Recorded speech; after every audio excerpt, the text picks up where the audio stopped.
찬양대 그림이 그려지는 것 같습니다.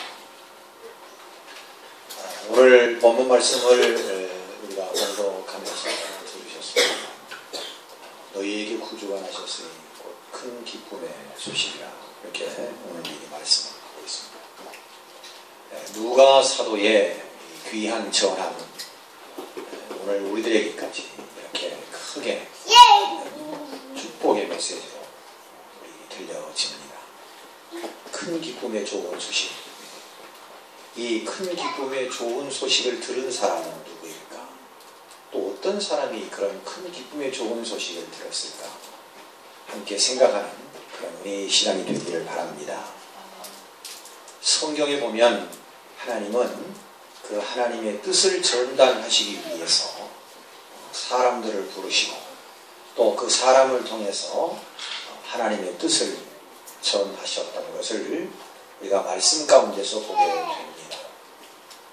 이름하여 하나님의 계시라, 그렇게 말합니다. 하나님의 계시. 오늘날도 마찬가지입니다. 계시라고 하는 말보다는 우리에게는 아주 친숙한 응답이라 하는 말로 우리가 접할 때가 많습니다. 기도하고 난 다음에 우리가 신앙 안에서 예수님 잘 믿는 믿음 안에서 정말 생각하지도 않는 그런 귀한 은혜를 힘입을 때마다 살아계신 하나님에 대한 그런 은혜와 사랑을 경험하게 되도록 하는 얘기입니다.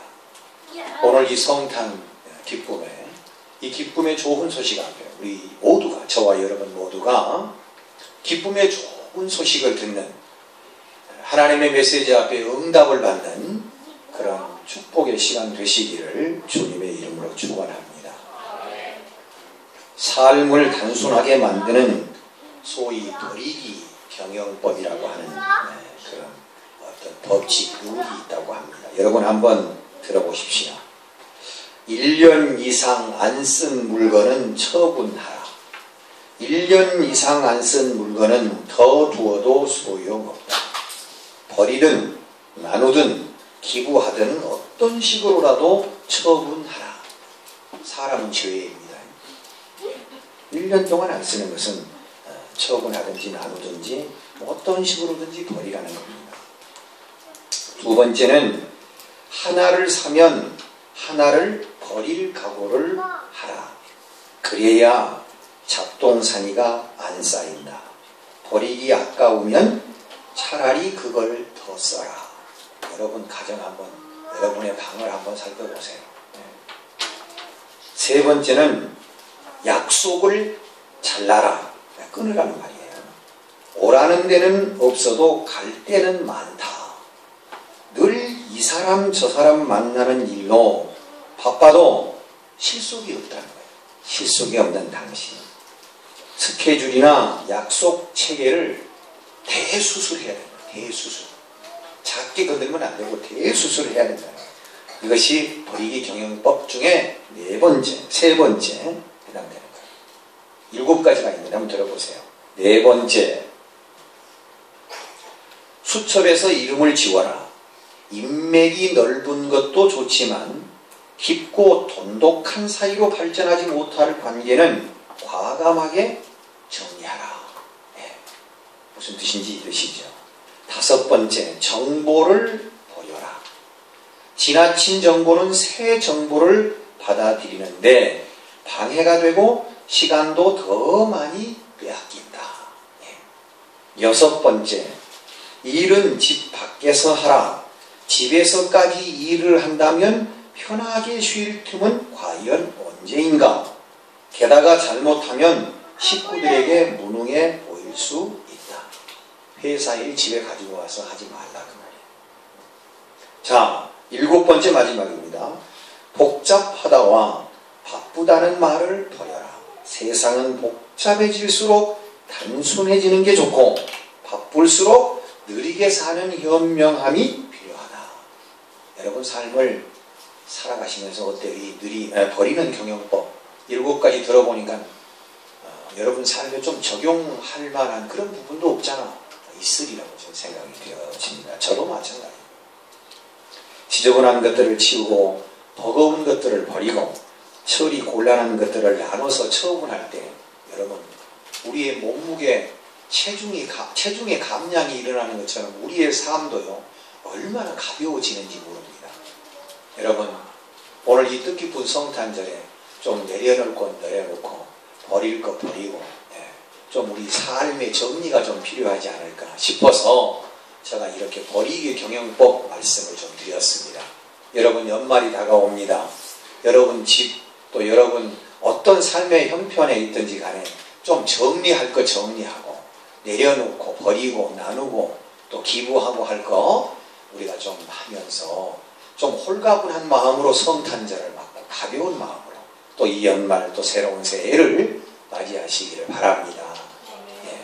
여러분 우리가 세상의 욕심에 얽매여서 너무 많은 것을 붙잡고 있으면 진정한 하늘의 것을 받아서 누려야 함에도 불구하고 땅의 것을 붙잡고 우리 욕심 때문에 너무 무거운 것을 힘들게 붙들고 있다 보니 하늘의 것을 잃어버리고 오히려 더 어둡게 절망 가운데 살 때가 많다 하는 얘기입니다. 여러분 오늘 이 버리기 경영법 6가지 7가지 우리가 들었습니다만은 우리가 이제 신앙 안에서도 마찬가지고 우리의 삶에서도 좀 땅의 것에 대한 우리가 정리가 필요하지 않을까. 왜냐하면 비움과 채움은 순서가 있습니다. 비워져야 채워지는 것 아니겠습니까? 순서가 있습니다. 너무나 세상의 것을 많이 붙들어 놓으면 하늘의 신령한 복을 채울 수가 없기 때문에 이 성탄절 아침에 우리의 마음속에 있는 것이라도 좀 비울 것 비워버리시고 하나님의 은혜와 사랑으로 가득가득 채우시며 주님의 이름으로 축원합니다. 여러분 성탄의 기쁨 좋은 소식 큰 기쁨의 좋은 소식은 어제도 제가 말씀드렸습니다만 누구에게 왔습니까? 목자들에게 왔습니다. 목자들.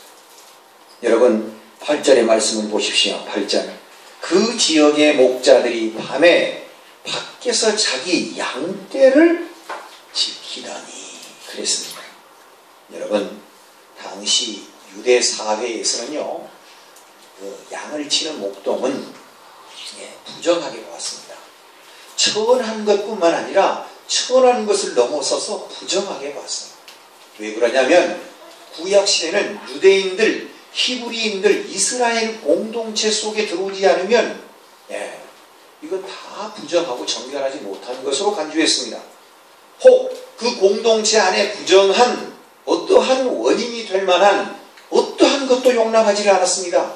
그래서 우리가 매일 새벽마다 지금 공부하고 있습니다만 레위기서를 보면 정결의 법전이라고 해서 정결하지 못한 자가 그 이스라엘 공동체 거룩한 공동체 안에서 함께 생활한다는 것을 굉장히 불쾌하게 생각했고 하나님은 그것을 절대로 용납하시지 않는다라고 하는 전제 아래 그들은 비둘기를 잡고 자기 형편에 따라서 속죄의 제물을 드리고 정결의 의식을 옷을 빨기도 하고 때로는 짐승에게 속죄의 제사, 희생의 제사를 대신해서 드렸던 것이죠. 목자들은 거의가 우리가 상식적으로 아시다시피 겨울을 제외하고는 거의 이스라엘 공동체 안에 들어올 수가 없었습니다. 양떼를 이끌고 방목 생활 이곳저곳을 헤매면서 양떼를 먹이는 목자들이 이스라엘 공동체 일원이라고 그 누구도 생각하지 않았습니다. 천한 정도를 넘어서 부정한 사람들로 모았습니다. 사람 취급을 안 했습니다. 양과 함께 더불어 먹고 마시고 양들 속에 사는 짐승, 동물과 같은 사람 취급을 했단 말이에요. 그런데 하나님은 목자들에게 이 기쁜 예수 그리스도가 이 땅에 온 인류의 죄를 구원하시기 위해서 오신 이 기쁨의 소식 메시아가 예수인 것을 목자들에게 말했습니다. 오늘 본문의 말씀을 우리가 꼼꼼하게 읽어보면 하나님은 자기에게 주어진 일에 최선을 다해서 하는 사람들에게 하나님은 응답하시는구나. 하나님은 계시를 보여주시는구나 하는 생각을 하게 합니다.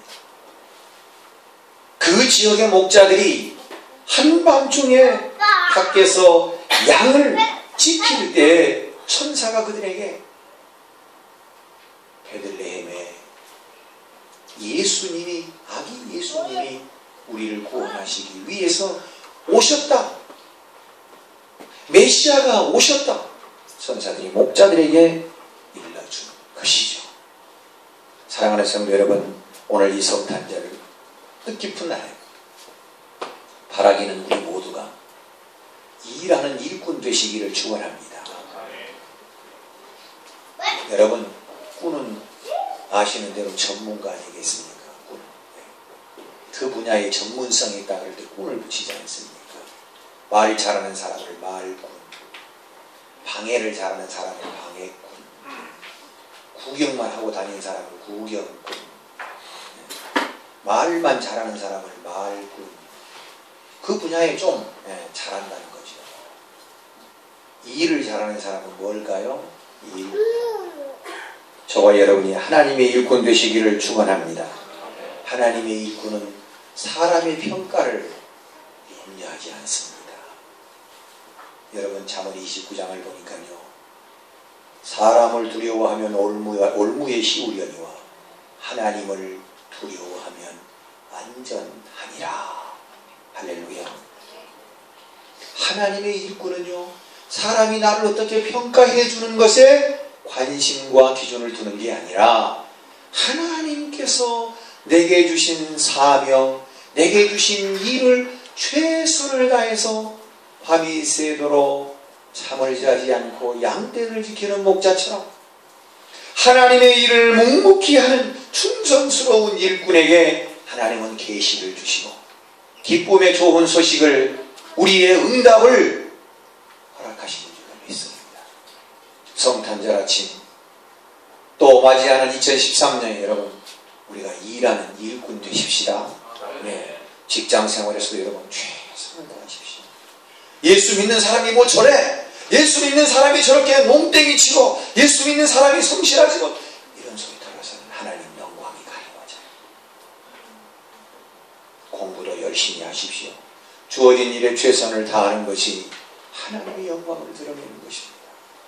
일하기 싫거든 먹지도 말라는 말씀을 우리가 상고해 보아도 하나님은 일하시는 자를 기뻐하시는 줄로 믿습니다. 일해야 됩니다. 하나님의 일꾼 되시기를 축원합니다. 충성을 다해서, 열심을 다해서 일하는 일꾼을 하나님은 만나 주신다, 그 말이에요. 여러분, 일할 때 행복합니다. 여러분, 은퇴를 하면요 얼마나 허전하다고 그래요. 저는 아직 안 해봐서 모르지만 목사님들도 이런이 되면 은퇴하시잖아요.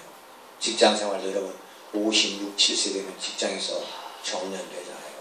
학교 선생님들도 60세 되시면 은퇴하시잖아요. 조금씩 차이는 있을런지 모르지만 은퇴하고 나면 아직 우리 한국의 건강의 정서상으로 봤을 때는 아직은 일할 수 있는데, 아쉽다. 일할 수 있는, 일한다는 것이 얼마나 행복한지 몰라요. 여러분, 백수로 죄송하지만 한 몇 달 지내보세요. 걱정이 앞서는 거예요. 걱정. 일하고 싶은 것. 여러분, 일할 수 있다는 것은 큰 행복입니다. 여러분, 돈, 그것은 자부의 문제. 사람들이 너무 돈이 있어야 행복한 줄 아는데, 여러분 분명하게 아십시오. 행복은 돈으로 사는 게 아니에요. 행복은 하나님이 그냥 주신 거예요. 하나님이 주신 것을 갖는 것은 오늘 우리가 그냥 가지면 되는 거예요. 예수 안에서. 행복은 여러분 돈 주고 사는 거예요. 행복은 하나님이 주신 것. 하나님이 주신 것 갖기만 하면 되는 거예요. 옆 사람에게 우리 인사합시다. 예수 안에 행복이 있습니다. 아멘. 행복은 공짜예요. 행복은 공짜입니다. 행복이 공짜예요. 그러나 많은 사람들은 돈을 많이 벌어야 행복해질 줄 알고 부와 명예와 권세를 누려야 행복해질 줄 알지만 행복을 하나님 주신 거예요. 갖는 자가 소유하게 될 줄로 믿습니다. 예수님이 행복이요. 예수님 믿으면 행복해. 그래서 오늘 행복을 우리에게 주시기 위해서 예수님이 오셨습니다. 그렇기 때문에 얼마나 기쁨의 큰 좋은 소식인지요. 우리 인생이요, 우리가 생각하는 것만큼 형통하거나 그렇게 길지 않습니다. 안개처럼 작고 화살처럼 빠른 것이 인생이라고 하나님 말씀은 우리에게 전하고 있습니다. 여러분, 일할 수 있는 시간에 기회가 많지 않아요. 여러분, 일할 수 있을 때 열심히 일하십시오. 교회 생활도 마찬가지입니다. 충성할 수 있을 기회가 왔을 때 충성하십시오. 하나님께서 하늘 문을 여시고 흔들어 부어 넘치도록 복을 주실 것입니다. 일꾼 되십시다.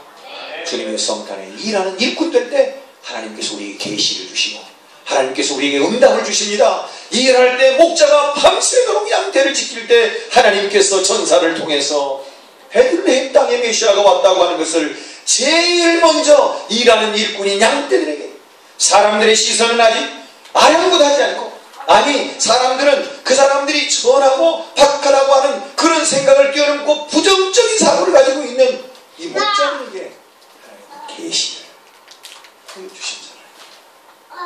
일할 때 하나님의 은총을 입게 된다는 것이죠. 두 번째, 열심히 일하는 자에게 기쁨의 소식이 전달될 것입니다. 두 번째는 은혜를 사모하는 사람이 기쁨의 좋은 소식을 듣게 되는 줄로 믿습니다. 나를 사랑하는 자가 나의 사랑을 입게 되고 나를 간절히 찾는 자가 나를 만나게 될 것이다. 말씀과 같이 오늘 우리가 은혜를 사모하는 자가 되어야 될 줄로 믿습니다. 여러분, 9절 10절의 말씀을 보니까 오늘 본문 주의 사자가 곁에 서고 주의 영광이 그들을 두루 비추매 크게 무서워하는지라 천사가 이르되 무서워하지 말라. 보라, 내가 온 백성에게 미칠 큰 기쁨의 좋은 소식을 너희에게 전하노라. 만약에 목자들이 천사가 무슨 그런 얘기를 해, 우리 소용없어요. 아니 예수님이 오신 거하고 우리하고 무슨 상관이 있습니까? 우리는 인생 대접도 받지도 못하고 인생 우리가 뭐 사람 취급은 언제 받았습니까? 우리에게 그런 얘기 쓸데없어요. 소용없어요. 우리에게 먹을 걸 주세요. 우리에게 양떼를 잘 돌볼 수 있도록 뭐를 해주세요. 그러지 않았어요. 그 소식을 그들의 가슴에 담았어요. 여러분, 여기 주의 영광이 그들을 두루 비추었다. 주의 영광이 그들을 두루 비추었다. 은혜를 사모할 때 주의 영광이 그들에게 비추는 것처럼 오늘 우리들에게도 비추게 될 줄로 믿습니다. 주의 영광은 영원하고 거룩하신 하나님의 존재 양식 중에 하나이며 그분의 임재를 나타내는 가시적인 표현이기도 합니다. 은혜를 사모할 때 하나님의 임재하심을 경험하게 된다는 사실입니다. 그리스도께서는 아버지의 영광에 의해 다시 살아나셨고 영광 속으로 올리어지셨고 지금도 하나님 우편 보좌의 영광으로 앉아 계시는 줄로 믿습니다. 천사를 통해 전달된 복음의 메시지는 이스라엘이라고 하는 이 민족을 통해서 온 인류에게 이 복된 소식을 전하시기 위해서 그들에게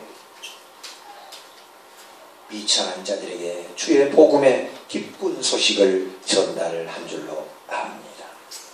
은혜를 사모할 때 주의 영광이 임합니다. 은혜를 간절히 사모하는 자에게 하나님의 은혜가 임하게 되는 줄로 믿습니다.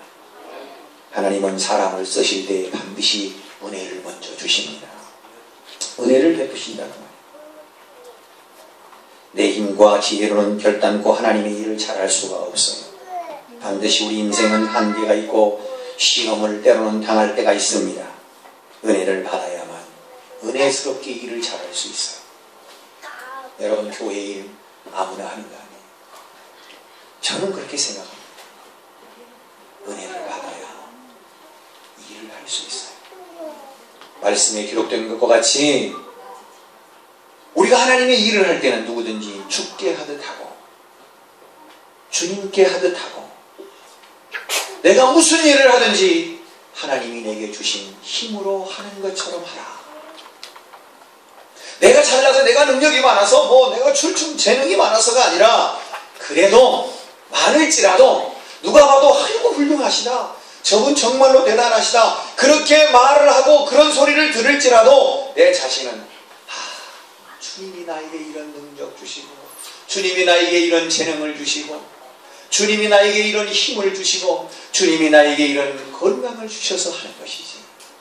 내가 재능이 아무리 뛰어나고 출중해도 내가 건강하지 못하면 어떻게 할 수?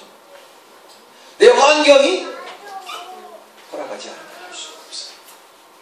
그러므로 여러분, 오늘 우리가 은혜를 사모할 때에 하나님께서 우리 은혜를 주시며 그 일을 할 수 있도록 하나님께서 오늘 우리와 함께 하시는 줄로 믿습니다.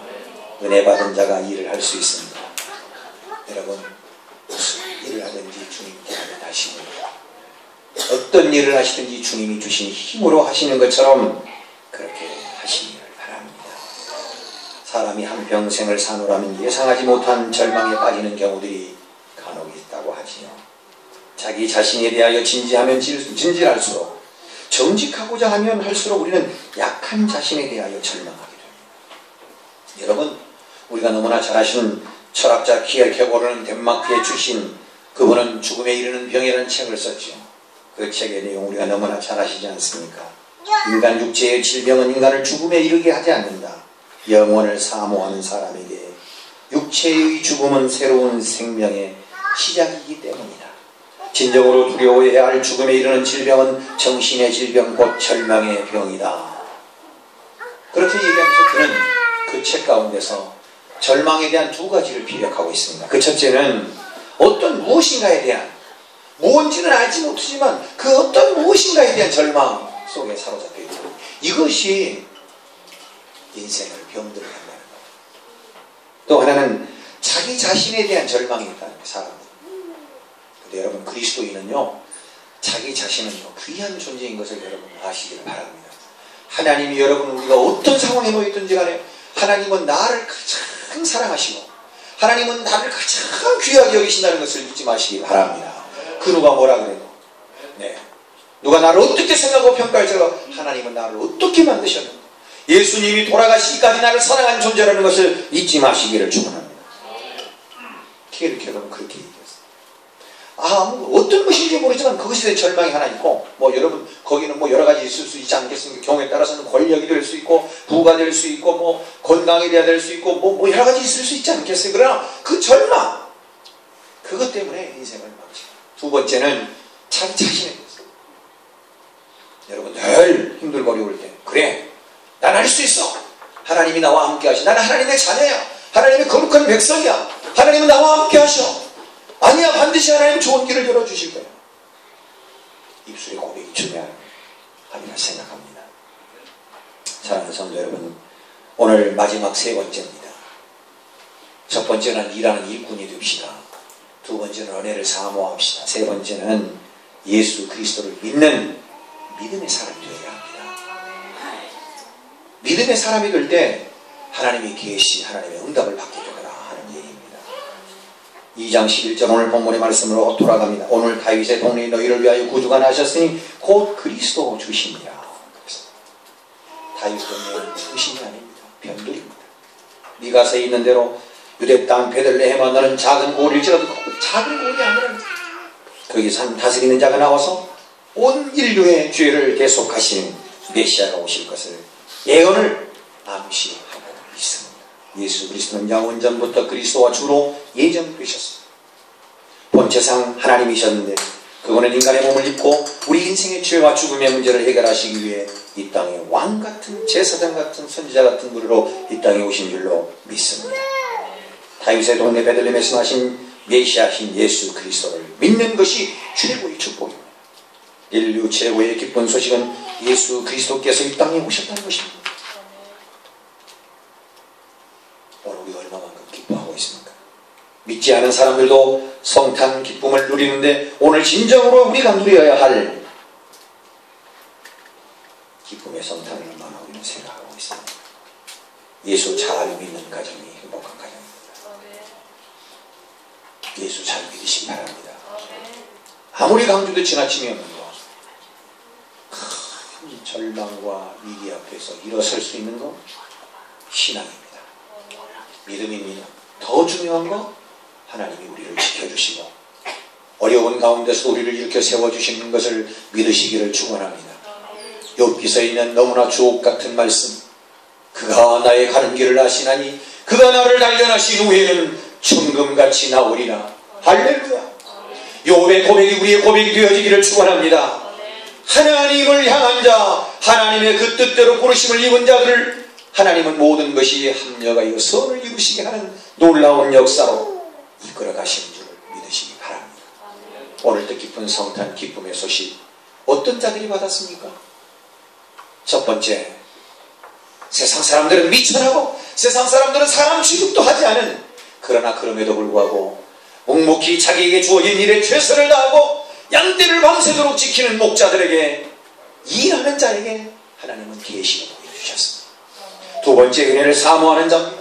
그들이 하나님의 말씀을 경청했고 그 천사의 가르침대로 그들의 마음속에 담았습니다. 그때 주의 영광이 임했다고 했습니다. 은혜를 사모하십시오. 은혜가 우리에게 임할 줄로 믿습니다. 세 번째, 이 땅의 기쁨으로 오신 예수 그리스도를 영접하십시오. 행복은 예수 그리스도입니다. 믿음 안에 있습니다. 행복은 어떻게 우리가 돈을 주고 사는 게 아닌 것이다. 행복은 소유하는 게 아닙니다. 오늘 예수 그리스도를 영접함으로 행복의 주인공 되시기를 주님의 이름으로 축복합니다. 기도하겠습니다. 사랑의 아버지 하나님, 오늘 우리 귀한 하나님의 말씀 주시니 감사합니다. 오 아버지 하나님, 세상 살면서 어렵고 힘들지만 오늘 양떼와 함께 더불어 살았던 미천한 목자들에게 기쁨의 좋은 소식을 알려주신 것처럼 우리의 삶에도 우리가 일할 때 하나님의 계시, 하나님의 응답을 받게 하옵소서. 은혜 사모할 때 더 큰 은혜 주셔서 주신 사명 감당하고 일꾼 삶으로 살아가게 하옵소서. 아버지 하나님, 예수 그리스도가 행복입니다. 예수 그리스도가 참된 인생의 행복인 것을 알고 예수님 영접하고 예수 잘 믿어서 우리 가정, 우리 자녀, 우리 속한 모든 분들, 모든 처소가 복을 받게 하옵소서. 걸어가신 예수님 이름 받들고 기도합니다. 아멘.